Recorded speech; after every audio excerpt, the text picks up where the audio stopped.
अज्ञानतिमिरन्धानां ज्ञानाञ्जनशलाकया नेत्रम् उन्मीलितं येन तस्मै श्रीगुरवे नमः। शाला के ट्रस्टीगण श्री एवं माननीय संचालक एवं आए हुए सब माता पिता एवं अतिथिगण, आज एक महत्वपूर्ण विषय पर हम लोग चिंतन करने वाले हैं, जिसका नाम शायद आपने थोड़ा सुना होगा लेकिन आंशिक रूप से सुना होगा। वो है वैदिक पेरेंटिंग। भारत में आज जो सबसे ज्यादा किसी विषयों की जरूरत है उसमें से ये एक विषय है वैदिक पेरेंटिंग। पहले के काल में ये कला, ये विद्या परंपरा से प्राप्त होती थी।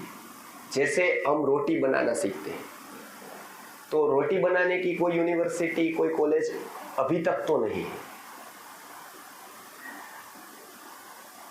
वो घर पे सिखाई जाती है और इनडायरेक्ट सिखाई जाती है। घर पे भी डायरेक्ट नहीं सिखाई जाती है कि ये गुरुवार को 9 बजे का क्लास है और आप सीख लो, ऐसा नहीं।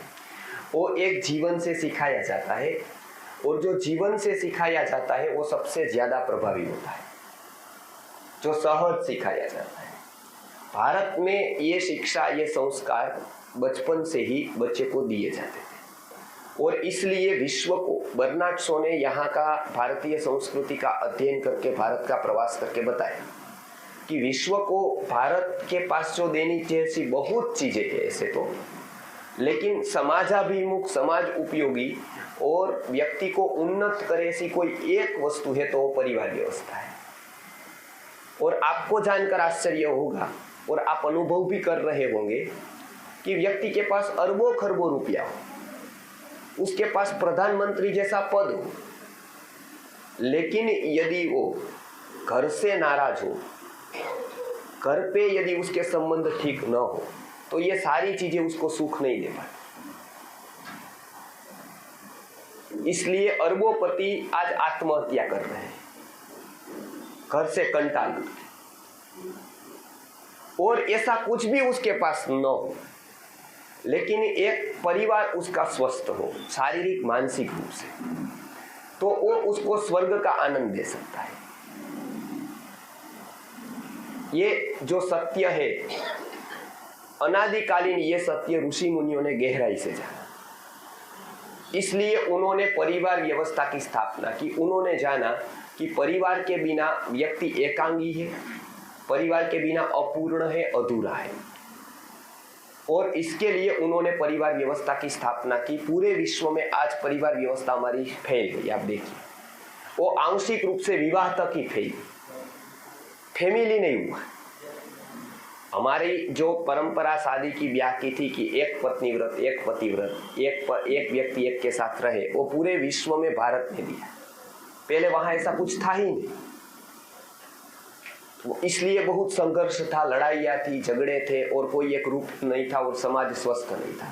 हर व्यक्ति अपने आप को असुरक्षित महसूस करता था।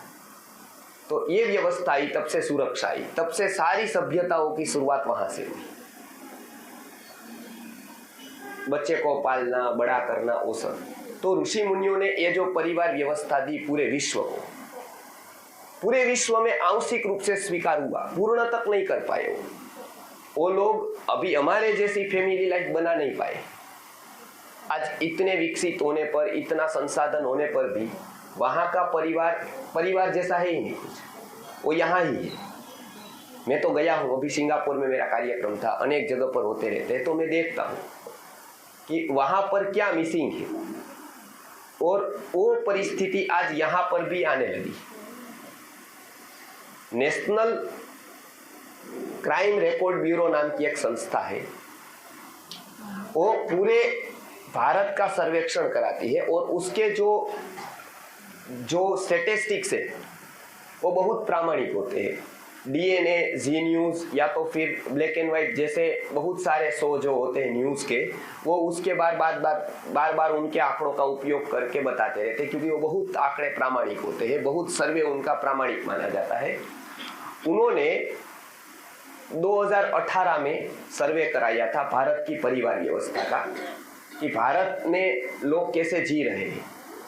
उसमें उन्होंने बताया कि भारत में परिवार व्यवस्था की बहुत दुस्थिति आ गई है, उसके ऊपर काम करने वाली संस्था बिल्कुल नगण्य है, और सबसे ज्यादा जरूरत इसकी है। क्यों? क्योंकि प्रतिदिन भारत में 211 बच्चे घर छोड़कर चले जाते हैं माता पिता से कंटाल करके, और एवरेज 33 बच्चे आत्महत्या कर लेते हैं रोज की। अब इसमें माता पिता उसका बुरा चाहते हैं ऐसा नहीं है, माता पिता तो उसके साथ अच्छा व्यवहार करना चाहते हैं, अच्छा करते हैं, लेकिन वो सच्चा व्यवहार नहीं कर पाते। जो उसके मानस के अनुरूप होता है वो व्यवहार हम नहीं करते। जबकि समाज में अच्छा व्यवहार नहीं चलता है, उसके अनुरूप व्यवहार चलता है। मैं आपके लिए अच्छा तब कर पाता हूं जब आपका मानस मुझे पता हो, आपके सिस्टम मुझे पता हो तब। एक उसकी सभ्यता होती है, एक उसके नियम होते हैं। बच्चे का जो मानस है वो हम जब तक जानते नहीं, पहचानते नहीं, तब तक हम उसके साथ कितना भी अच्छा व्यवहार करना चाहे, हम सच्चा व्यवहार नहीं कर सकते। हम चाहते हैं कि बच्चा बने, लेकिन हम ही बच्चे को बिगाड़ने का काम कर रहे हैं, क्योंकि हमको पता नहीं है कि उसका मानस क्या चाहता है, उसके लिए अभी का नहीं भविष्य का अच्छा क्या है। हम उसको सुख देने का प्रयत्न करते हैं, लेकिन हमारे शास्त्रों में बताया कि सुख नहीं, हित चाहना है उसका।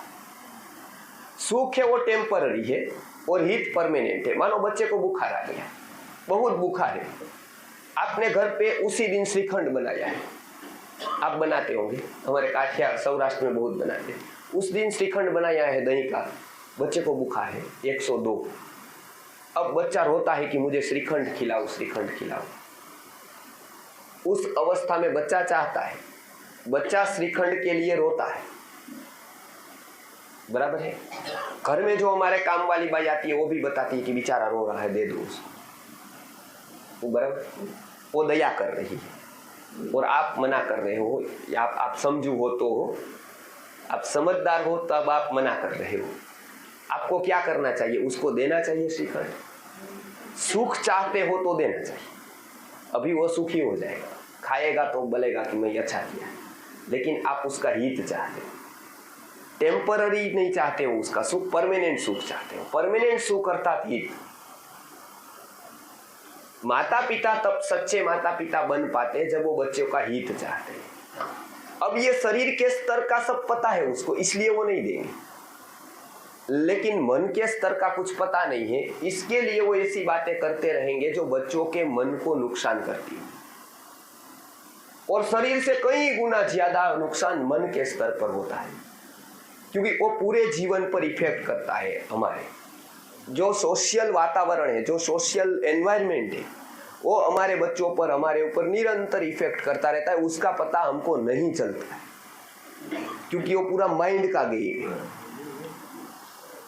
आप एक विचार करो, आप क्या पहनते हो और आप निश्चित करते हो? नहीं। आप क्या खाते हो आप निश्चित करते हो? नहीं। आज से मैं एक उदाहरण देता हूं।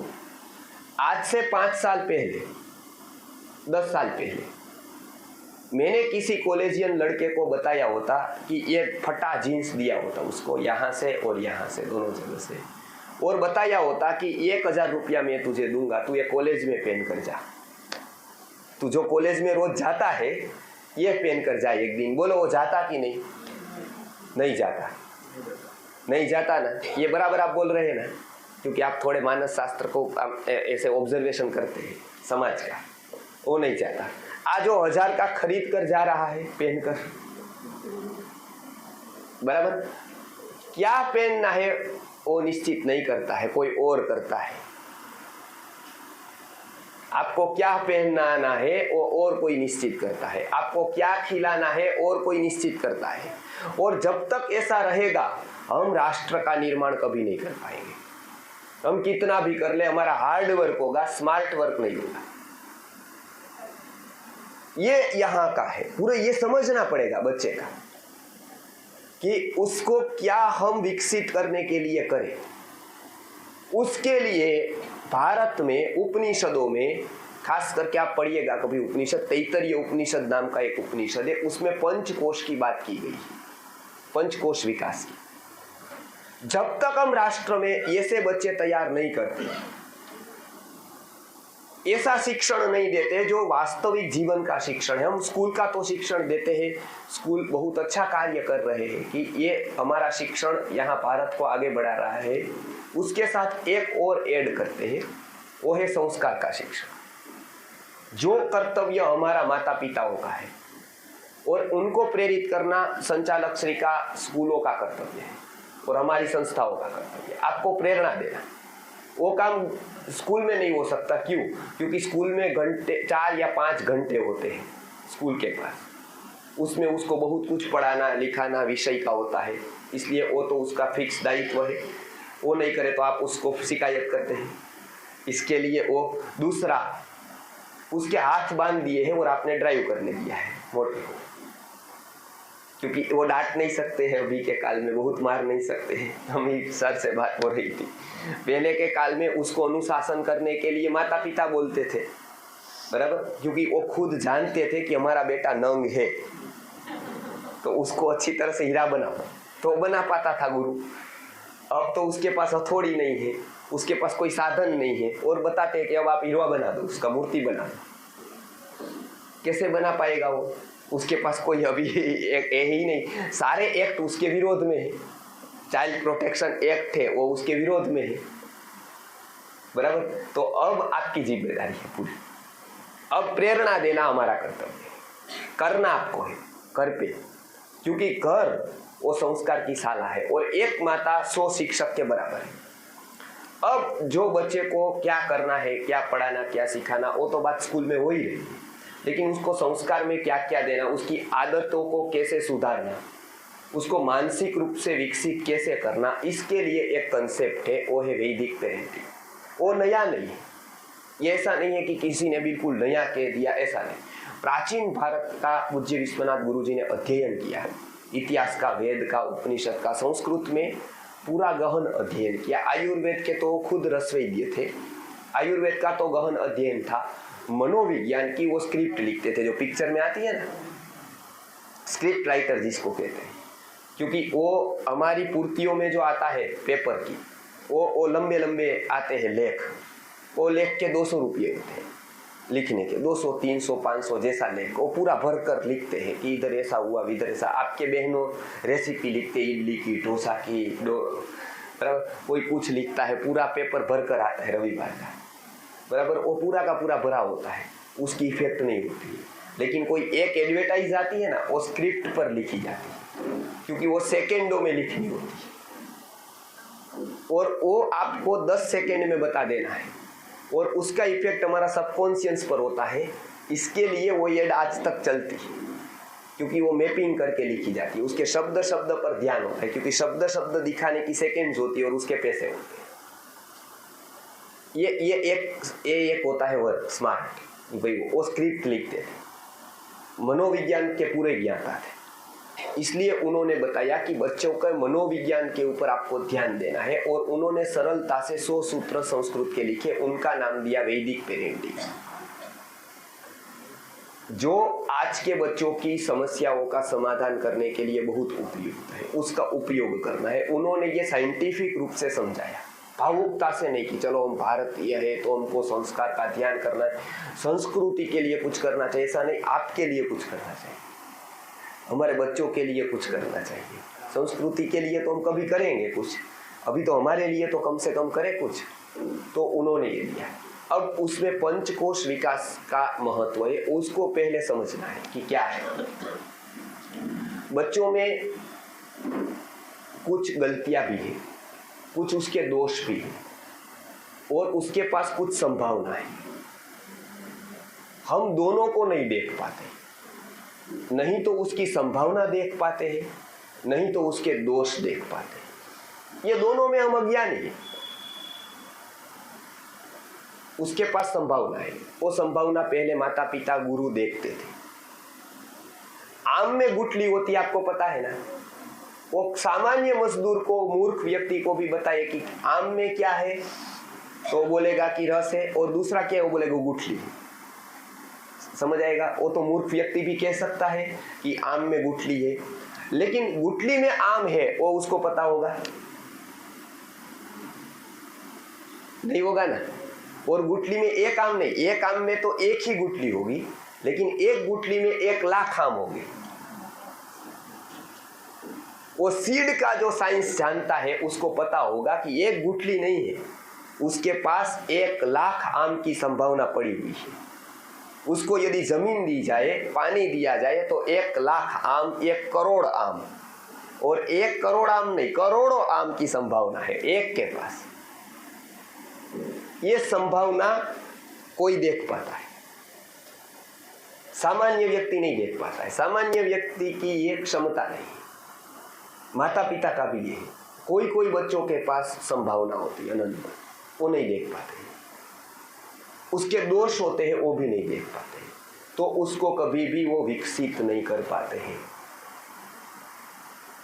पहले के काल में एक बुजुर्ग के यहाँ बच्चा जन्म लेता था, बड़ा होता था, संस्कारी होता था। आज एक बच्चे के यहाँ बच्चा जन्म लेता है, खुद भी बच्चा है। ऐसे तो 30 साल का, 35 साल का हो गया, लेकिन माइंड से वो 14 साल का है, 12 साल का है। माँ भी ऐसी है, 30 साल की हो गई, लेकिन अभी भी वो 12 साल की है।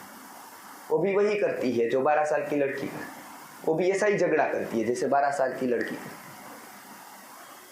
है। एक बच्ची के यहाँ बच्ची होती है, एक बच्चे के यहाँ बच्चा पल रहा है। दोनों मैच्योर नहीं, खुद मैच्योर नहीं है, तो कैसे मैच्योर बनाएंगे उसको?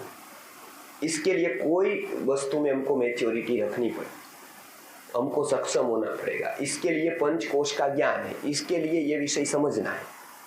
दुर्भाग्य से हमारी शिक्षण नीति में वो आना चाहिए था सब्जेक्ट, लेकिन वो आया नहीं। पंचकोश का प्रारंभिक, क्योंकि वो तो जीवन का विज्ञान है, लेकिन वो आया नहीं।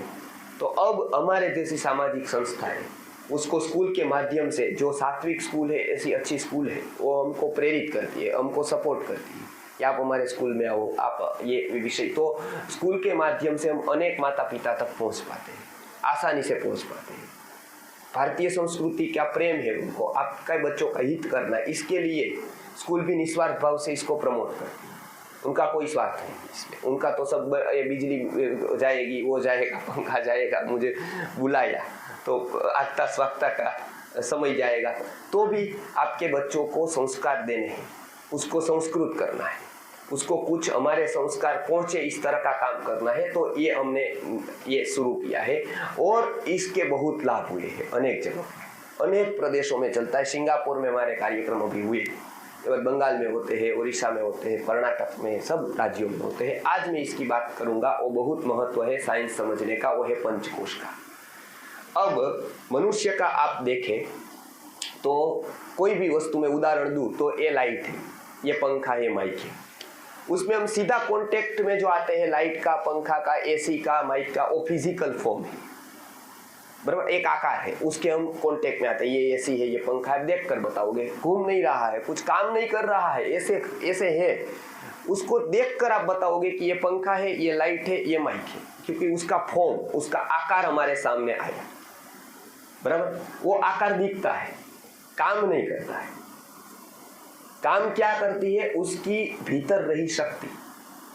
देखिए ये ऐसा है, अभी इलेक्ट्रिसिटी चली जाए तो माइक छोटा नहीं हो जाएगा, बराबर, ऐसा नहीं हो जाएगा, लेकिन वो काम करना बंद कर देगा। बाहर से ऐसा ही होगा, लेकिन काम नहीं होगा उसका, बराबर। क्यों? इलेक्ट्रिसिटी अंदर है, वो एक शक्ति है, वो शक्ति उसको कार्य करवाती है, बराबर है। फिर ये शक्ति है, वो शक्ति को कंट्रोल करने के लिए एक स्विच है, जो ऑन होती है तो यहाँ ऑन हो जाता है, ऑफ होती है तो ऑफ हो जाता है, बराबर है। अब इसको हम समझेंगे। हमारे पास भी ऐसे 5 कोश है। पहला कोश जो आकार है, फॉर्म है उसको हम कहते हैं अन्नमय कोश। उसके भीतर एक शक्ति है जिसको कहते हैं एनर्जी, प्राणमय कोश, जिसको क्या कहते हैं हम, प्राण। और भारत में हजारों वर्षों से प्राण शब्द प्रयोग में आया है। आप एलोपैथी डॉक्टर, कोई मर गया, एलोपैथी डॉक्टर को पूछोगे इसमें से क्या क्या हुआ, चला गया, वो ऐसा नहीं बोलेंगे। वो पढ़ रहे होंगे विटामिन, प्रोटीन, ये सभी वस्तुएं, मिनरल्स, बराबर है, लेकिन वो ऐसा नहीं कहेंगे कि इसमें से सारे प्रोटीन चले गए, बराबर, इसमें से मिनरल्स चले गए, इसमें से विटामिन चले गए। वो क्या कहेगा, इसके प्राण चले गए। अब वास्तव में तो वो सब चला गया, लेकिन उन्होंने कहा क्या, कोई समझेगा, मानो पेपर में आया कि फला व्यक्ति के विटामिन सब चले गए, तो कोई समझेगा कि वो मर गया ऐसा। लेकिन उसको यदि ऐसा बताया जाए कि इसका प्राण चला गया, तो हम समझ लेंगे वो बॉडी ऐसा ही है लेकिन प्राण चला गया, वो मर गया। पर क्योंकि प्राण है, वो शक्ति है, वो जीवन है। अब वो विकसित होता है निरंतर, क्योंकि हम इवोल्व हुए हैं सब जगह से। अब भौतिक रूप से भी हम इवोल्व होते जाते हैं। हम सौराष्ट्र के गांव में थे, वराछा में तो सब आए, बराबर, वो गांव में रहते थे, अब सिटी में शिफ्ट हुए, खेती करते थे, डायमंड में आए, तो इवोल्व होते थे, उत्क्रांत होते, वहां रहते थे, यहाँ आए, यहाँ से हम विदेश गए, बाहर गए, वो कोई रूप से हम अलग अलग जगह पर माइग्रेट, विकसित होते थे। उसी तरह से फिजिकल बॉडी हम देखते हैं विकसित होता है, उसका पीक पॉइंट होता है 0 से 5 वर्ष तक अन्नमय कोश का विकास होता है बच्चे का। उसके ऊपर हमारा एक पूरा कार्यक्रम डिजाइन है, क्योंकि आज बच्चों में बहुत आरोग्य की समस्या है। भारत में केवल 12 लाख डॉक्टर, 12.5 लाख डॉक्टर है, रजिस्टर्ड डॉक्टर, बराबर। उसमें से ये 12.5 लाख डॉक्टर में से आप अच्छे डॉक्टर कहे ऐसे 20 से 30% ही, उसमें से चाइल्ड स्पेशलिस्ट, गायनेक बहुत कम है। तो जब तक हम अपनी व्यवस्था स्वास्थ्य की थोड़ी प्रारंभिक नॉलेज छोटे छोटे रोगों में घर पे नहीं लेंगे, तब इस इतने बड़े देश को डॉक्टर नहीं संभाल सकते। इसके लिए हमारा एक कार्यक्रम है, क्योंकि हम वर्षों से चिकित्सा के कार्य में हैं, 50 साल हो गया। हमारा राष्ट्रपति पुरस्कार है 1990 में सुवर्ण प्राशन के ऊपर। बच्चों के स्वास्थ्य के ऊपर हम निरंतर कार्य करते हैं। उसका स्वास्थ्य आप घर पे कैसे संभालेंगे, उसका प्रशिक्षण रखते हैं, घर पे हम क्या कर सकते हैं, और साइंटिफिक आयुर्वेद के ग्रंथों के आधारित। तो इसकी बात हम तब करेंगे 0 से 5 साल के बच्चों के लिए। उसमें क्या होता है, उस समय आप यदि बच्चों के स्वास्थ्य का ध्यान रखेंगे, पूरा जीवन बच्चा स्वस्थ रहेगा, मतलब बड़ा होकर भी उसका स्वास्थ्य बना रहेगा। उस समय वो बीमार पड़ेगा, बार बार बीमार पड़ेगा, उसकी इम्यूनिटी डाउन हो जाएगी, तो जीवन भर वो परेशान रहेगा स्वास्थ्य से। उस समय बहुत ध्यान रखना है, क्योंकि 0 से 5 साल की उम्र अन्नमय कोश का विकास है। उसमें जो मिक्स होगा वो बाद में नहीं हो पाएगा। आप लोग रसोई बनाते होंगे, अब ऐसा बोलना पड़ेगा क्योंकि बहुत जगह पर ये कंसेप्ट निकल गया है। तो क्या होता है, घर पे बात होती है मायके में, रसोई बनाते रहते, तो फोन पे बात होती है, तो हमारा हाथ से वो ऑटोमेटिकली यांत्रिक रूप से उसमें जाता है पैकेट में, उससे कुछ मसाले निकालते रखते पता नहीं होता है, नमक डालना भूल जाते हैं। फिर क्या होता है, ये लोग आते हैं घर से, फिर उसको परोसते हैं आप, तो वो खाता है, तो उसको लगता है इसमें नमक ही नहीं। अच्छा, तो आप घबरा जाते कि अच्छा भूल गए हैं। तो उसको क्या है कि वो सब्जी फिर वापस चढ़ाते हैं, थोड़ा आप नमक डाल देते हैं, थोड़ा गर्म करते हैं, फिर वापस ऐसे हिलाते हैं और फिर वापस देते हैं। और जब आप पूछते हैं कि अब बराबर है, तो वो कहता है कि अब चलेगा। क्यों ऐसा होता है? क्योंकि जो पहले मिक्स हो गया नमक, उस तरह का आप कितना भी करो बाद में मिक्स नहीं हो पाता है। आप कितने भी चढ़ा दो, बाद में चढ़ाने से तो सब्जी जल जाएगी, नमक मिक्स नहीं होगा। पहले जो हुआ प्रोसेस के समय, तब वो मिक्स हो पाता है। एक बार वो प्रोसेस कंप्लीट हुई, उसके बाद कुछ भी मिक्स नहीं होता है। बच्चों में भी स्वास्थ्य है, वो पहले 0 से 5 साल तक, जब उसको ये सारा हो गया, ये सारा इम्यूनिटी हो गई, ये सभी स्वास्थ्य के लिए वो सब कोशों में आ गया, तब वो जीवन भर स्वस्थ है। यदि उस समय हम गलती करते हैं, सिंथेटिक फूड खिलाते हैं, उसको विकृत आहार खिलाते हैं, तब बच्चे का हम अहित कर रहे हैं। उसको पास तो नहीं है बुद्धि, लेकिन हमारे पास तो है। तो ये पूरा ध्यान रखना है। 0 से 5 साल उसका पूरा मनोवैज्ञानिक ढंग से हमारा ये कार्यक्रम है बाल स्वास्थ्य का। और हम केवल कल्पना की बात नहीं करते हैं, गुरुकुल चलाते हैं, अनेक गुरुकुल में सेवाएं देते हैं, वो बच्चे आज भी स्वस्थ हैं। जब तक हम विकृत फूड नहीं खिलाएंगे, बार बार बीमार नहीं होंगे, सहज रूप से कुदरती रूप से उसका विकास होता जाएगा। उसको कोई आर्टिफिशियल और सभी कोई जरूरत नहीं है दवाई की, क्योंकि कुदरत की रूप से उसका जो क्रम है वो चलता रहता है विकास होने का। ये एक बहुत महत्व का है। उसकी बात हम बाल स्वास्थ्य के विषय पर करेंगे। यदि आप आएंगे तो आपको ऐसा लगे कि ये समझने जैसा विषय है, तो हम फिर से स्कूल को कहेंगे कि आपके लिए आयोजन करें। लगता है आपको बराबर ना, कि सीरियल से तो महत्व का है पिक्चर, रविवार के पिक्चर से तो महत्व का है ही बराबर। ये टाइम वेस्ट नहीं है, बराबर है। तो एक बात हुई। अब मैं बहुत महत्व की दूसरी बात कर रहा हूं जो आपके लिए उपयोगी है। 0 से 5 साल तक अन्नमय कोश का विकास होता है। इसके लिए बच्चा है ना, अन्नमय कोश का विकास है, शरीर में सभी कोश के डेवलपमेंट होता रहता है। इसके लिए बच्चे को आप कुछ भी दो, आप 1-2 साल का बच्चा है, उसको ये गुलाब का फूल दो आप, या पुस्तक दो, या कुछ भी वस्तुएं दो, तो वो गुलाब का फूल ऐसे सूंघेगा नहीं, बराबर है। कोई भी वस्तुएं है, फूल है तो सूंघेगा नहीं, वो क्या करेगा, मुंह पे ले जाएगा। पुस्तक दो तो पढ़ेगा नहीं, मुंह पे ले जाएगा, सीधा खाने का प्रयत्न करेगा। इसका मतलब वो नहीं है कि उसको भूख है, क्योंकि भोजन किया है बाद में भी आप दोगे तो यही करेगा। क्यों? क्योंकि उसकी टेंडेंसी ऐसी है, उसका बॉडी मोर एंड मोर मांग रहा है, तो उसकी टेंडेंसी ऐसी हो गई कि मेरा मुंह में कुछ जाए, मेरे मुंह में कुछ जाए। समझे? क्यों? उसका अन्नमय कोश का विकास है। उसकी पूरा संशोधन विश्वनाथ गुरुजी ने किया है कि ऐसा क्यों होता है। बहुत अच्छी तरह से बच्चे को समझाया है साइकोलॉजी के। अब बहुत महत्व का पॉइंट अब आता है जो आज की समस्या की जड़ है। वो है 6 से 10 साल की उम्र में उसका बॉडी, आपको आश्चर्य लगेगा, उसके बॉडी में प्राणमयी कोश का विकास होता है। कितनी उम्र में? 6 से 10 साल की उम्र।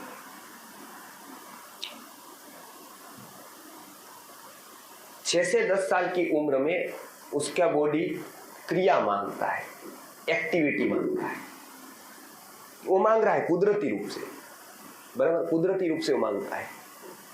कैसे? हम बहुत संशोधन किया है हमने, गुरुजी, पूज्य गुरुजी विश्वनाथ गुरुजी ने, उन्होंने बच्चों के बहुत गट्स बनाए और अलग अलग गटों को वो ऑब्जर्वेशन किया, क्या है ये मनोविज्ञान। उसमें से एक जो ग्रुप है, आप अपने रीत से भी प्रयोग कर सकते हैं। उन्होंने तो प्रयोग किया, हमने भी गुरुकुल में किया है। आप देखो, एक प्रयोग करो, प्राण शक्ति यानी क्रिया शक्ति, वो बहुत डेवलप होती है 6 से 10 साल की उम्र, बराबर, क्योंकि वो पीक पर होती है। क्या होता है?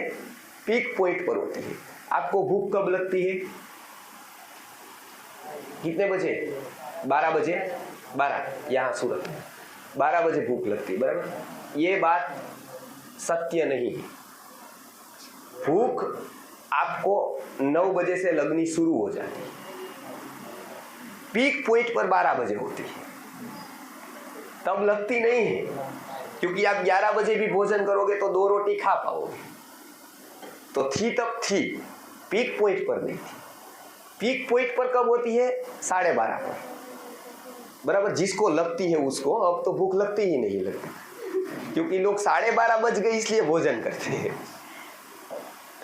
भूख गई। अब सच्ची भूख आयुर्वेद में ऐसी बताई है कि जो जिसको लगे उसको भगवान कहे कि वरदान मांग लो, जो चाहे वो दूं, तो भी वो ऐसा कहे कि अभी वो रखो, अब भोजन दो। इतनी भूख लगे तो वो सच्ची भूख है। लेकिन हम लगने ही नहीं देते, क्योंकि उसके पहले ही खा लेते हैं। बराबर है। आयुर्वेद में बहुत अच्छा सूत्र बताया है, अग्नि रक्षति रक्षिता।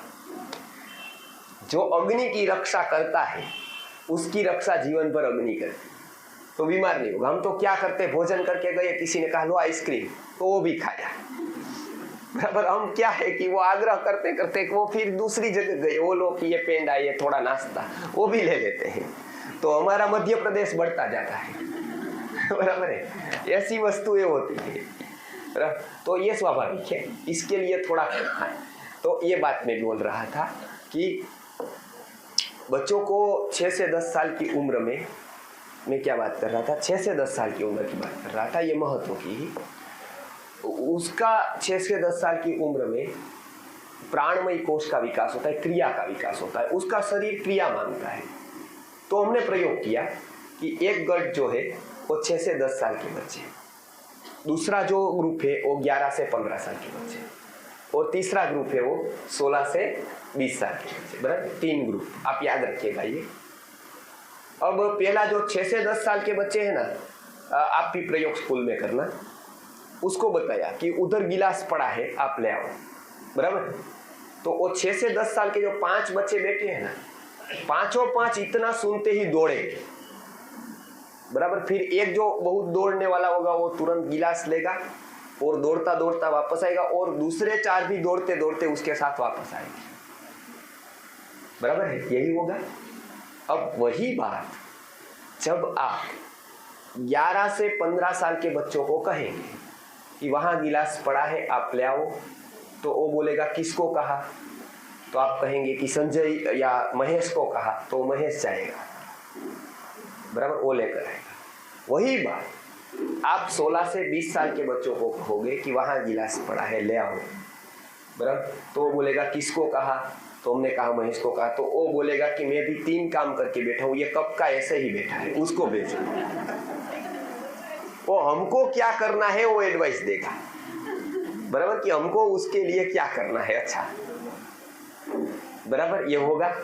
अब क्या होगा साइकोलॉजिकली उसका अर्थ कि उसमें से क्रिया शक्ति पीक पॉइंट पर थी। जैसे हमारी भूख 12:30 बजे थी, बराबर। अब 12:30 बजे के बाद वो यदि चढ़ते क्रम में बढ़ती, तब तो 2 बजे ज्यादा होनी चाहिए थी, लेकिन 2 बजे कम होती, क्योंकि पीक पॉइंट पर जाकर डाउन फ्लो होता है। एक ऐसा था अप फ्लो, बराबर है, और वो भूख पीक पॉइंट पर आ गई, हमने भोजन नहीं किया माने, तो डाउन फ्लो पर आई। अब 2 बजे कम कर पाएंगे, 4 बजे कम कर पाएंगे, बराबर है ये। अब बच्चे को भी ऐसा होता है, वो पीक पॉइंट पर एनर्जी थी जब भूख थी, इस तरह से। अब उसको हमने क्रिया के बारे में ध्यान नहीं दिया, उस क्रिया को मैनेज नहीं किया। हमने कहा कि नहीं तू काम मत कर, तू बैठ, तू पढ़, मैं करूँगा। इसके लिए उसकी एनर्जी का यूज नहीं हुआ, तो क्या होगा पता है, जीवन भर के लिए आलसी बनेगा। आज देख रहे, आपको कहने की जरूरत नहीं है। अभी बारिश आई, बारिश का समय था, हम रास्ते से निकल रहे थे, तो मेरे YouTube पर व्याख्यान चलते हैं, आचार्य मेहुल भाई चैनल है उसके लिए, मेरा नाम आचार्य मेहुल भाई है, उस मेरे नाम से चैनल है, उस पर लोग देखते रहते हैं राजकोट में। तो फोन करते हैं कि निस्वार्थ भाव से, कोई फीस मेरी होती नहीं है, मैं पूर्णकालीन कार्यकर्ता संस्कृति आर्य गुरुकुलम का हूँ, जो भी होता है भारतीय संस्कृति की ऋषि परंपरा के अनुसार मार्गदर्शन देते हैं निस्वार्थ भाव से। तो वो कभी कहते हैं कि आप निकलो तब थोड़ा पूछना है, आना ऐसा, चाय पीने आना, तो हम जाते हैं मिलने को। तो उनका फोन आया, बारिश बहुत थी, तो हमने कहा कहीं तो अभी रुकना पड़ेगा, पास में ही उनका घर था, तो मैंने कहा चलो वहीं रुक जाते हैं गाड़ी लेकर। तो वहाँ गए, तो वहाँ बैठे, तो वो बोले बैठिए अभी मैं चाय बनाती हूँ। चाय बनाने गए, तो हम तो वहाँ बैठे थे, बात करनी थी क्योंकि अब फिर निकलना था, समय का सदुपयोग हो। तो इतनी एक तपेली जिसको कहते हैं, और पड़ी थी, और 2-3 रकाबी ऐसी पड़ी थी, और काम वाली को फोन कर रहे थे, कब आती है। मेरे सामने 6-7 फोन किए, क्योंकि ये धोना है पूरा। फिर वो मेरे सामने कहा कि मैंने 6-7 फोन किए, अभी काम वाली बहुत देर से आती है, कोई समझती नहीं है, बार बार बोलती है कि मैं पहुंच रही हूँ। जैसे हम कहते हैं ना, हम निकले हैं, कोई फोन करे कहाँ पहुंचे, तो हम कहे बस पहुंचने वाले हैं, बराबर है, क्योंकि वो एक भाषा हो गई अभी। तो वो भी पहुंच रही थी, 6-7 फोन किए। मैंने कहा क्या है इसका काम था? बोले नहीं, ये पड़ा है ऐसा 2-3 ये है, तो आए तो साफ कर दे। तो मैंने कहा ऐसा काम छोटा सा तो मैं कर देता, यदि मुझे भी बताया होता तो 3 मिनट में साफ होकर साइड बनकर हो गई होती। क्यों फोन किया साथ, तब तक ये हो गया होता, साफ हो गई होती सब कुछ। क्यों? हमारी क्रिया शक्ति डाउन फ्लो पर, क्योंकि वो बचपन में ध्यान नहीं दिया, तो पूरे जीवन में आलस्य आ गया। सही मायने अभी बोलो, आपको कन्विंस किए बिना ये लोग 3 मेहमान को ला सकते हैं घर पे, बिना कहे ला सकते हैं, तो सूरत में अच्छा है, तो सूरत का बेस अच्छा है, काम करने की जरूरत नहीं मुझे, बराबर है। यदि ला सकते हैं तो सही बोलिएगा, कन्विंस किए बिना ला सकते हैं। आपको 3 को लाना है तो आपको 20 मिनट तक कन्विंस करना पड़ेगा। सीधा कहेंगे कि हम लाते तो बोले कि नहीं होटल में ही भोजन, और आप भी मत आना, आप भी भोजन नहीं। क्यों? क्योंकि अभी हमको आलस्य आ गया है बहुत, हमको अच्छा नहीं लगता है, वो हमारा गुण नहीं है, वो हम अप फ्लो पर नहीं गए हैं, हम एजुकेटेड नहीं हो गए, हम डाउन फ्लो पर गए हैं। ये जीवन का सबसे बड़ा गुण हमने गवा दिया है। ये कितना नुकसान हमने कर दिया है। वो सामान्य व्यक्ति की बात नहीं है ये वस्तु, और उसकी कीमत सामान्य नहीं है, वो पैसों से नहीं आती जाती है, और इसकी कीमत अब होने वाली है। आर्टिफिशियल इंटेलिजेंस आएगी, बराबर है, वर्कर बहुत नहीं चाहिए। अब कौन चाहिए पता है? किसी कंपनी को, किसी संस्था को, किसी शाला को प्रामाणिक और मूल्यनिष्ठ व्यक्ति चाहिए। जो मूल्यनिष्ठ हो, प्रामाणिक हो, संस्था के प्रति, कंपनी के प्रति, ऐसे व्यक्तियों की बहुत जरूरत है, जो दृढ़ता से काम कर सके, तभी वो करवा पाएगा। ऐसे व्यक्तियों की जरूरत हर एक कंपनी में रहेगी। डिग्री की जरूरत अभी नहीं होगी, क्योंकि अब पता चल गया कि इधर कुछ और है, इधर कुछ और है। डिग्री तो बड़ी है, लेकिन इधर बिल्कुल खाली है, बराबर। सामान्य बुद्धि होती है ना, जो कॉमन सेंस कहते हैं, वो बहुत जरूरी है। अभी हमारे राजकोट में एक बहन लेने गई सब्जी, वेजिटेबल, IIM से MBA करके आई थी, तो बहुत वहाँ पर तो पैकेज होते वो होता है, तो लेना शुरू किया सब्जी वगैरह, तो लिस्ट था, क्योंकि वो पहले से ही डिजिट करते ना 1 2 3 4 5 6 ऐसा, तो लिख दिया था कि फर्स्ट टमाटर 3 किलो, सेकेंड आलू 2 किलो, थर्ड कोबीज इतना, बैंगन इतने, वो तो लाइन से उसने क्या किया, पहले 3 किलो टमाटर डाले, अब 2 किलो आलू उसके ऊपर, क्योंकि लाइन से आया, मैनेजमेंट का रूल है, बराबर है। फिर 2 किलो ये, 3 किलो ये कोबी, सब डाल, बराबर। वो आगे बढ़ी,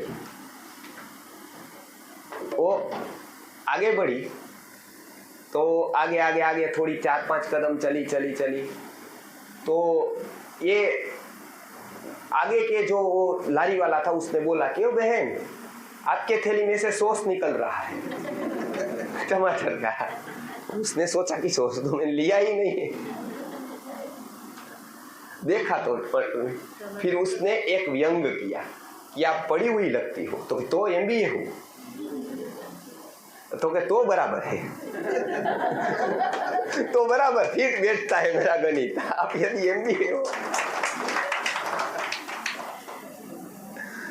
क्यों? क्योंकि आरंभिक जो सेंस होती है ना, वो नहीं, बाकी सब है। जीवन का जो स्ट्रक्चर है, जो फंडामेंटल है, उसके ऊपर ध्यान नहीं है। बिल्डिंग ही बिल्डिंग बनानी है हमको उसके ऊपर वेस्ट नहीं करना है टाइम फंडामेंटल पर। ऐसा कोई कहे तो कितनी मूर्खता है ये। वो कहेगा कि मैं फंडामेंटल पर वेस्ट नहीं करूंगा टाइम, उसमें नहीं इंटीरियर हो सकता है, नहीं फर्नीचर हो सकता है, कितना भी गहरा करो दिखाई नहीं देता है, बराबर। वो 10 फीट गया कि 5 फीट गया, कितना सीधा मैं लेवल यहाँ से लूंगा, जमीन से होगा बिल्डिंग, होगा तो उसकी कीमत होगी। मानो 2 बिल्डिंग खड़े हैं, बिल्डर ने कहा कि ये दोनों 10-10 मंजिले की बिल्डिंग है, एक की कीमत 10 करोड़ है, और वो 10 करोड़ वाला बिल्डिंग में आपको 1 करोड़ में दूंगा, लेकिन फंडामेंटल नहीं है, तो आप वो लोगे? लेंगे? नहीं लेंगे। क्यों? क्योंकि उसका भविष्य नहीं है। वो दिखता है अस्तित्व, लेकिन उसका कोई भविष्य नहीं है, वो कभी भी गिर सकता है। उस तरह की प्रजा का भी एक फंडामेंटल होता है। वो बच्चों में नहीं दिया, वो कभी भी गिर सकता है, उसकी श्योरिटी नहीं है। इसके लिए हमको उसका प्राणमय कोष मजबूत करना है। उसकी बात अब क्या हुआ, 6 से 10 साल की उम्र में प्राण शक्ति बहुत पीक पॉइंट पर होती है। उसका शरीर क्या मांगता है, क्या मांगता है, क्रिया, एक्टिविटीज, बराबर। तो पहला काम क्या करना है, उसको स्वावलंबी बनाना है, अर्थात अपना काम खुद कर रहे।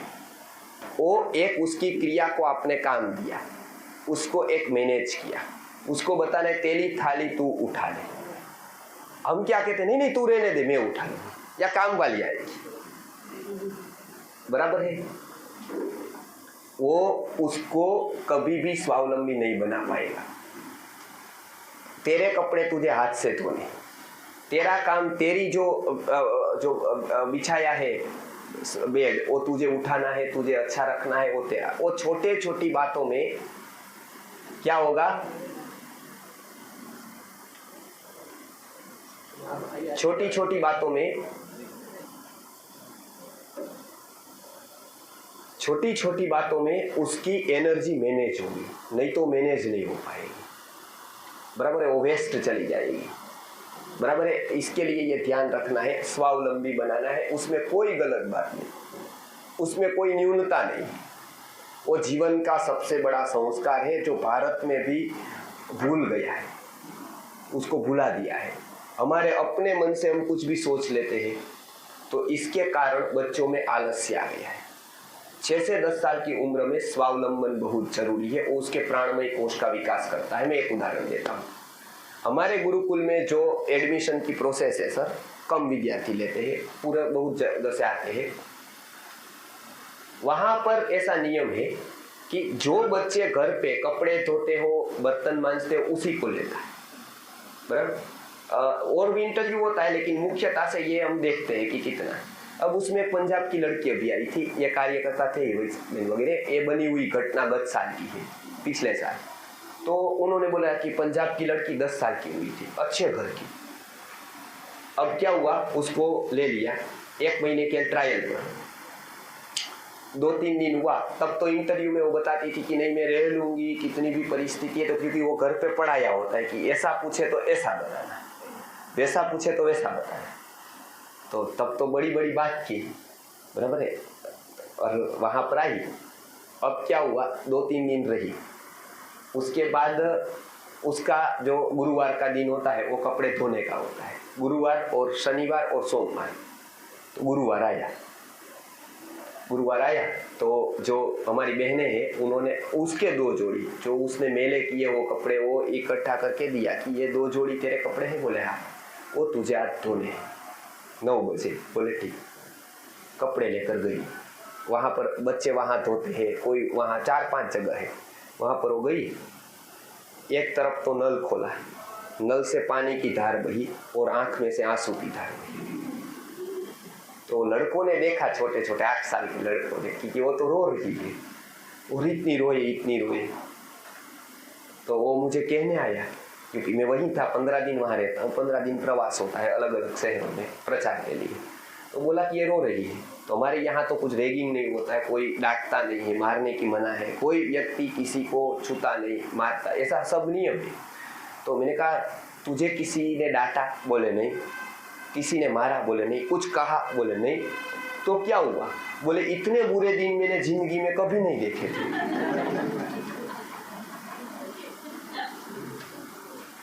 तो मैंने कहा क्या हुआ? वो बोले माँ की बहुत याद आ गई अभी, माँ की बहुत याद आ गई। तो मैंने कहा क्यों? वो बोले वो होती तो कपड़ा धो देती, मेरे कपड़े वो धोती थी, बराबर मुझे बताती थी ला मैं तुझे धो देता, और ऐसा प्रेम यहाँ मिला नहीं मुझे, बराबर। उसको ऐसा लगता था कि ये तो कोई प्रेम नहीं है, बराबर, और माँ ने किया वो प्रेम।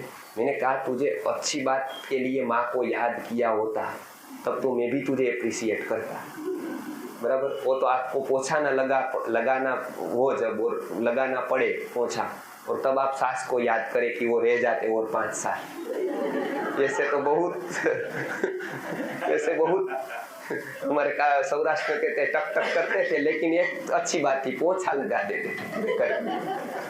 उसके लिए आप सास को याद करें तो सास का सम्मान हुआ कि अपमान हुआ? तो मैंने कहा उसको कि इसलिए आप माँ को याद कर रही हो, माँ का सम्मान नहीं, वो अपमान है। मैंने उसके बाद वो लड़का 8 साल का था, छोटा, अहमदाबाद का प्रथम लड़का है, वो पढ़ रहा है, उसको पहले से काम करने की आदत डाली। मैंने कहा तेरे कपड़े, वो बोले मैंने धो दिए। तो मैंने कहा आज मेरे भी 2 जोड़ी कपड़े हैं, तो वो भी तुझे धोने। बोले हाँ दे दो, बराबर। और वो बताया कि मुझे दे दो, मैं धो दूंगा।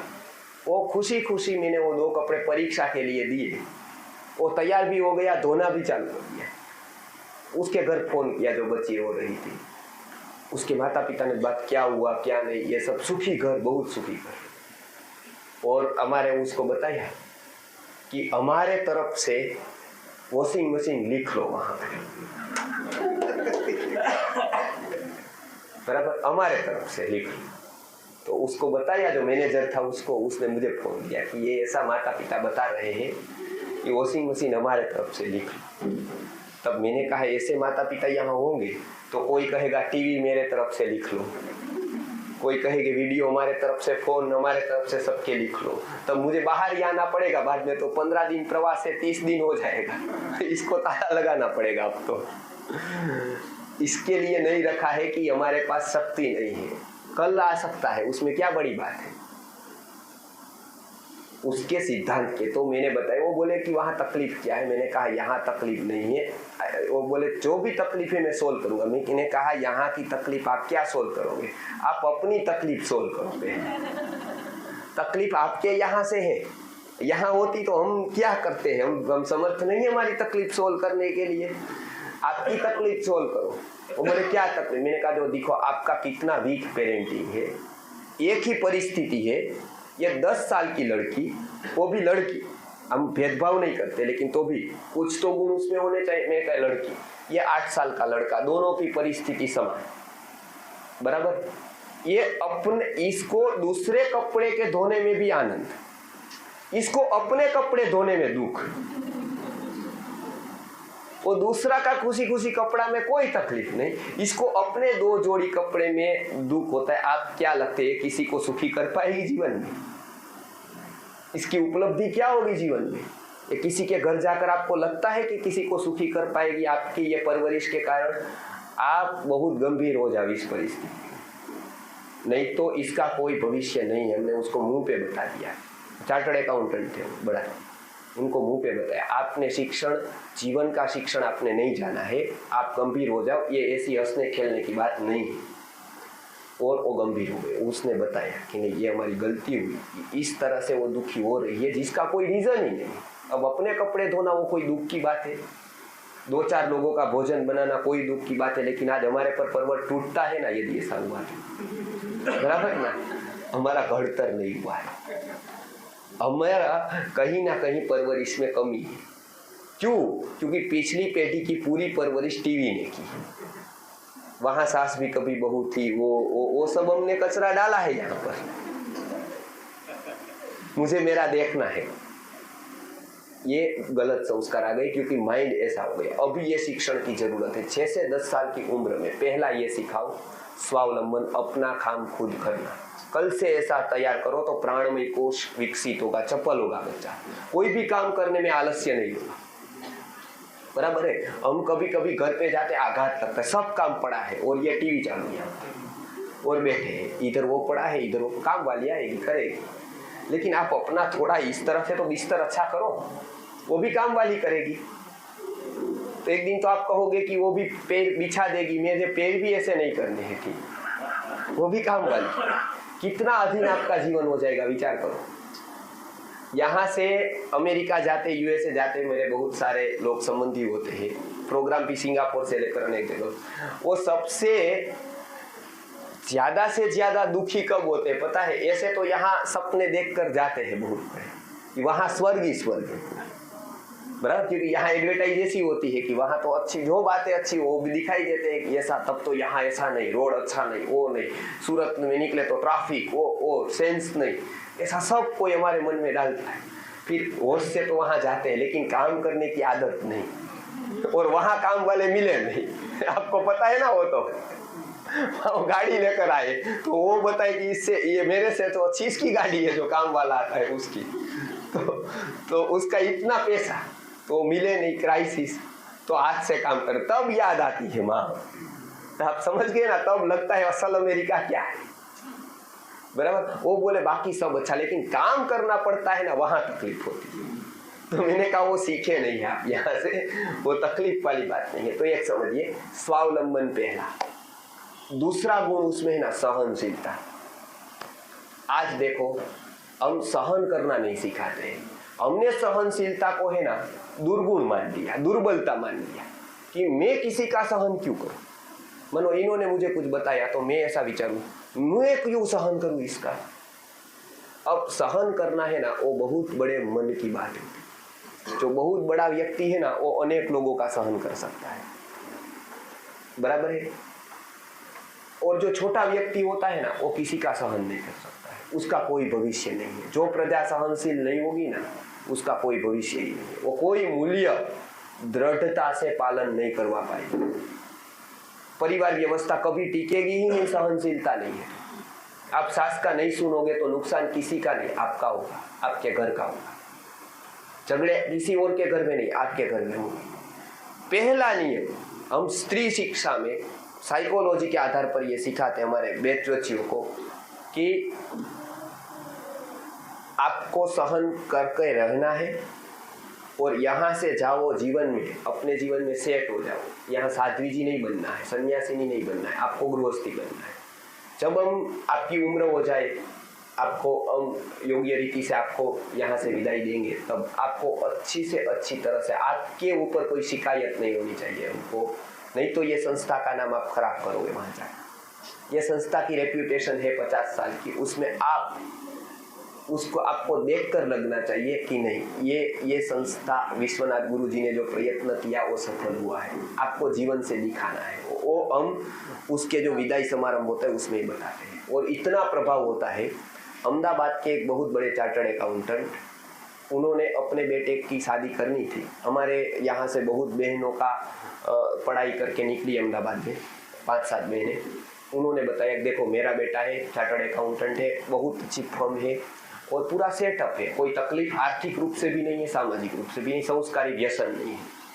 और मैं सत्य बता रहा हूँ, आपके ध्यान में आपके गुरुकुल में पड़ी हुई कोई बच्ची है तो बताना। तो मैंने उनको स्पष्ट कहा देखो आपका ये प्रोफेशन है, बिजनेस है, ये सब कुछ है, हमारे गुरुकुल में बच्ची जो पढ़ती है उसको हम गुरु शिक्षा सिखाते हैं, वो शायद आपका ऑफिस का काम नहीं कर पाएगी, आपका बिजनेस संभाल पाई न पाए, ऐसा भी बन सकता है, तो आप और कोई शोध आप ढूंढो। तो उन्होंने बताया देखो मुझे पता है, मैं समझकर आपको कह रहा हूँ, मैंने आपका शिक्षण देखा है, मैं गणित वाला आदमी हूँ, पूरे जीवन में गणित करता हूँ। तो मैंने गणित ये किया कि देखो मेरे ऑफिस में अच्छे से अच्छा मैनेजर रखूँ ना, मैनेज करने वाला, वो मुझे 25,000 में मिल जाएगा, बराबर। चार्टर्ड अकाउंटेंट अच्छे से अच्छा रखूँ ना तो 50,000 से 1 लाख में मिल जाएगा। अच्छे से अच्छा मैं मानो कि कोई ऐसा ऑफिस वर्क वाला व्यक्ति रखूँ तो भी वो 20,000 में मिल जाएगा। ये सब काम मैं पैसे से करवा सकता हूँ, लेकिन घर पे रहकर अतिथियों का सत्कार करें, बच्चों की अच्छी परवरिश करके संस्कार दें, माता पिता के साथ, मेरे माता पिता के साथ उसके भरोसे में छोड़कर कोई भी जगह पर टूर पर जाऊं तो मुझे घर की चिंता न रहे, ऐसी परवरिश करे, ऐसी व्यक्ति मैं करोड़ों रुपया दूं ना तो भी नहीं। ये परचेसेबल है, ये है बोलो कि हम करोड़ोंपति ऐसी खरीद कर लाएंगे, है ऐसा? ये बन ही सकती। और उसने ये बात पते की कही, हमने पुस्तक में लिखी है, या विचप रही है, या ये व्यक्ति है ना वो सूझ वाला व्यक्ति है, ये गणित इसका जीवन का गणित है, ये बात सत्य है। और जिस दिन हम ये बात को जान लेंगे व्यक्ति की कीमत कहाँ पर है, उस दिन हम अवश्य ही चिंतन करेंगे और हमारे जो संस्कृति के मार्ग में एक कदम आगे बढ़ेंगे उस दिन से। ये तैयार करना बहुत जरूरी है। नहीं तो आज फैमिली की स्थिति ऐसी है, आप फैमिली कोर्ट में जाओ, मैं जाता हूँ राजकोट की फैमिली कोर्ट में, इतने केस पेंडिंग है, कितने केस डाइवोर्स के चल रहे हैं, कितने झगड़े परिवारों में हैं। क्यों है? क्योंकि हमारी समझ बिल्कुल चली गई है। हमने जीवन का शिक्षण नहीं लिया है और नहीं बच्चों को दिया है। ये बहुत जरूरी है। दूसरी जो बात आप सिखाना, वो सहनशीलता की सिखानी है। वो उसके जीवन में बहुत काम आएगी। कहीं पर भी जाएंगे वो उसकी समझ उसको विकसित करेगी, उसकी समझ उसको सुखी करेगी। तो ये अप्रारंभिक शिक्षण है, वो घर पे सिखाना है सहनशीलता का। बड़ों के सामने नहीं बोलना है, बड़ों का आदर करना है, उसकी कही हुई बात मानना है। देखो, ये आपने यदि नहीं किया और मीडिया और टीवी में जो दिखा रहे हैं ऐसा आपने देखकर अनुकरण किया, समाज गहराई में पतन में जाएगा। अमेरिका में आप देख कर आओ, वो लोग मेरा कार्यक्रम करने के लिए सिंगापुर आए थे, बहुत लोग वहाँ रहते थे यूएसए के। सिंगापुर में कार्यक्रम था, यूट्यूब पर वीडियो है सिंगापुर के कार्यक्रम के। उन्होंने बताया कि आप जो कह रहे हैं ना, वो सब बात हम मान रहे हैं, लेकिन भारत का सौभाग्य है कि वो इम्प्लीमेंट कर सकते हैं। आप देखना, उन्होंने बताया कि भारत में माता पिता का ये सौभाग्य है कि आप जो कहते हैं उसका इम्प्लीमेंट वो कर सकते आसानी से, यदि चाहे तो। हम इम्प्लीमेंट नहीं कर सकते। क्यों? क्योंकि हम इम्प्लीमेंट करने जाए और बच्चे को मना के ऐसा नहीं करना तो पुलिस को फोन करता है, चाइल्ड प्रोटेक्शन एक्ट है, तो पुलिस आ जाती है और हमको ले जाती है। फिर हमसे माफी पत्र लिखवाती है कि ये मैंने गलती की, उसको कहकर। बराबर है। अब हम नहीं कहेंगे, वो स्वतंत्र है। वो स्वतंत्रता का परिणाम क्या है आप देख सकते हैं। एक व्यक्ति राइफल लेकर जाता है, 10 लोगों को मार कर आता है। बराबर। हमारे यहाँ एक यूएसए का बच्चा आया था, बराबर, ये सत्य बात है, रिकॉर्ड में। ये यूएसए का बच्चा आया था, उसने बहुत बार कहा तो हमने एडमिशन दिया था उसको। 1 महीना रहा, हमारी 10 महीने की मेहनत पानी में चली। वो बच्चा हॉलीवुड और ये पिक्चर देख कर आया था सभी का, वो अलग अलग पिक्चर देखता था और गुरुकुल में आया। क्या हुआ पता है आपको? आपको आश्चर्य लगेगा। गुरुकुल के बच्चे की जो अंतिम अथॉरिटी गुरु होता है, जो मैं हूँ, हमारे अंडर में शिक्षक होते हैं। तो शिक्षक कोई न माने ना, तो शिक्षक सीधा कहते थे कि गुरु जी को मैं बता दूंगा। और कोई भी बच्चा कितनी भी शरारत करता हो और ऐसा कहे कि गुरु जी को बता दूंगा, तो वो बच्चा शांत हो जाता है, क्योंकि उसको पता है कि ये बराबर खबर लेंगे मेरे माता पिता की, मेरी सबकी। तो वो शांत हो जाता है। शिक्षक के सामने कुछ बोल सकता है, लेकिन वो यदि कहे कि यदि तूने ऐसा किया तो गुरुजी को बता दूंगा, फाइनली कोई बच्चा कितना भी शरारती हो, कोई भी प्रदेश का, 8 प्रदेश के है, कोई भी प्रदेश का बच्चा फिर कुछ नहीं कर पाता है। लेकिन ये आया ना, इसको बताया ना कि मैं गुरुजी को कह दूंगा, तो ऐसे पिक्चर की स्टाइल कैसे देखा? अच्छा, गुरुजी को बता देंगे, वो मेरा क्या उखाड़ लेंगे। तो मैंने कहा ये तो भाई भारी डायलॉग बोलता है। तो उसने बताया कि ऐसी स्टाइल करता है, और फिर उसने बताया ना कि गुरुजी ये कर देंगे, तो कि यदि ऐसा करने की हिम्मत की तो मैं उसको गोली मार दूंगा। और एक दिन में 5 बार बोले, ये सत्य बात है। तो मैंने कहा यदि वो 5 बार बोलता है, अच्छा है राइफल नहीं है हमारे, नहीं तो एक दिन वो उठाकर पूरा कर देता है। ये हम उसको नहीं रख पाए। हमने कहा इसको सुधार गृह की जरूरत है, गुरुकुल की नहीं। मानसिक रूप से विकृत और बीमार व्यक्तियों के लिए नहीं है, जो स्वस्थ है उसको विकसित करने के लिए, और उसको ऐसी जगह पर शिफ्ट करना पड़ा। क्यों? क्योंकि ये पिक्चर का परिणाम उसके अजागरूक मन में हुआ। सहनशीलता सिखाइए, और उसको सीरियल की, पिक्चर की, फाइटिंग की जरूरत है। वो प्रयत्न करेगा, देखना चाहेगा फाइटिंग के पिक्चर, लेकिन आप भूलकर उसको मत दिखाओ, वो इसको इतना नुकसान करता है। आप 2 बातों कहो कि उसको स्कूल में मानो पढ़ाई ही नहीं, अनपढ़ रखे, स्कूल छुड़ाए, बराबर, तो उतना नुकसान नहीं जितना पिक्चर देखने से, सीरियल देखने से। क्योंकि उसकी माइंड मैपिंग वो ऐसा करता है, तो अंदर उसकी विकृति चली जाती है। ये इतना हुआ है। प्राणमय कोश की और बातें बाकी है, समय पूरा हुआ है, बराबर है। आपकी यदि इच्छा हुई, आपको लगा कि ये उपयोगी जीवन के लिए है, तो वापस हम कार्यक्रम करें या नहीं? करना चाहिए ना, लेकिन आपको आना चाहिए। वो जिम्मेदारी आप ले कि हम आएंगे। आप समझ गए, केवल आप नहीं कि आप कार्यक्रम करना चाहिए लेकिन मैं नहीं आऊंगा, ऐसा नहीं। मैं ये बोल रहा हूँ कि आप आएंगे, हाँ ठीक है, तो यहाँ पर हम कर सकते हैं दूसरा कार्यक्रम। तो आप और 2-3 को लेकर आए ताकि मेरे समय का सदुपयोग हो।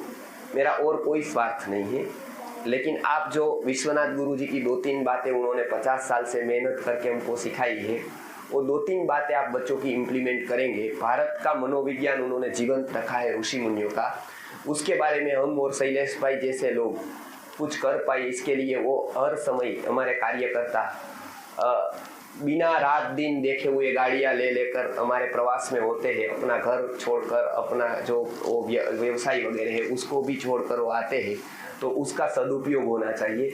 आप उसका गहनता से लाभ लेंगे। स्कूल हमारे लिए बहुत सपोर्ट करती है, संचालक श्री वगैरह की इतना ओल देती है, सबको बुलाते हैं, हमारा भी सत्कार करते हैं। तो इसके लिए हम दूसरा कार्यक्रम आज अधूरा रहा है, ऐसे अधूरा रखना था, तो ही आप दूसरी बार आते हैं। क्योंकि वो सीरियल वाले क्या करते हैं पता है?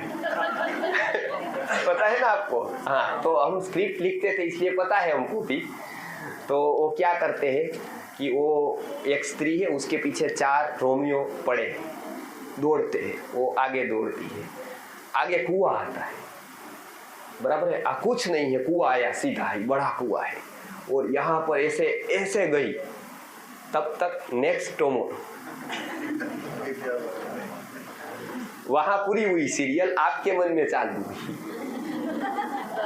कब 1:30 बजे, अब फिर सास भी कभी बहू थी, बराबर है? तो आप उसको 12:30 पे ही मैनेज करते टाइम को, फोन करके आज जल्दी भोजन को आ जाना, 1:30 बजे तैयार रहना है। पहले तो वो यूट्यूब पर एपिसोड नहीं थे, तो वो बराबर 1:30 बजे तब ये बैठे, और बच्चा भी यदि निकले बीच में से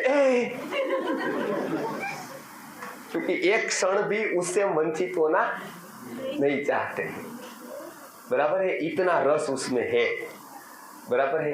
ये सब गलत हमको पता है, बराबर है? वो फिल्म सिटी में बनती है, उसके लिए क्या क्या, रोने के भी पैसे, हंसने के भी पैसे, बराबर, सब झगड़ने के भी, सब कुछ है, तो भी हमारा रस वहां है। व्यर्थ में इतना रस है, तो ये तो जीवन की काम की बात है, बराबर है? इसके लिए आप रस रखेंगे। मैं भी पूरी तैयारी करके आता हूँ, इसके लिए आपको पकड़ कर रखना है, बराबर है? तो इसके लिए मैं पूरी तैयारी करके, पूरी एक्सरसाइज करके आता हूँ। आपको कंटाला न आए उसका ध्यान रखता हूँ पूरा, बराबर? नींद ना आ जाए, क्योंकि वो जगा कर रखना थोड़ा वो ये है, बहुत ही चैलेंज है। तो इसके लिए आप अगली बार आएंगे और लोगों को भी बताएंगे, यदि अच्छा लगा हो तो, अच्छा न लगा हो तो मुझे बताएंगे, और को नहीं बताएंगे, बराबर है? तो ये आप काम करेंगे संस्कृति का अपने बच्चों के लिए, और भी हम कुछ करने वाले हैं। उसकी शिविर हर साल में एक बार करते हैं आपकी बच्चों के साथ, स्कूल में। उसमें हम बच्चों को प्रैक्टिकल, आपको घर पे क्या क्या करना है, उसके स्वास्थ्य का ध्यान रखना, ये सभी स्कूलों में चल रही है, और भी करेंगे हम। तो हम चाहते हैं कि आगे आने वाली पीढ़ी समर्थ हो, सक्षम हो, अपने जीवन के प्रश्नों का सॉल्यूशन वो खुद करे, ऐसे सक्षम बने। इसके साथ हम भारत का राष्ट्र का निर्माण करने के लिए हम ये कदम अवश्य उठाएंगे, बच्चों को संस्कृत करेंगे, और संस्कृति की सेवा के लिए जो भी हमारा योगदान हो, भावी पीढ़ी को तैयार करने के लिए जो भी हम प्रदान कर सकते हैं वो करेंगे। इतने संकल्प के साथ आज हमारा कार्यक्रम पूरा करते हैं। अगली बार के लिए हम फिर आएंगे, और आपने मुझे इतना रिस्पॉन्स दिया, इसके लिए मैं शाला के संचालकों का, कार्य यहाँ से आए हुए मेहमानों का और आपका खास धन्यवाद करता हूँ। आप इतने एक्टिव रहे, वही मेरे लिए बहुत बड़ी बात है जी।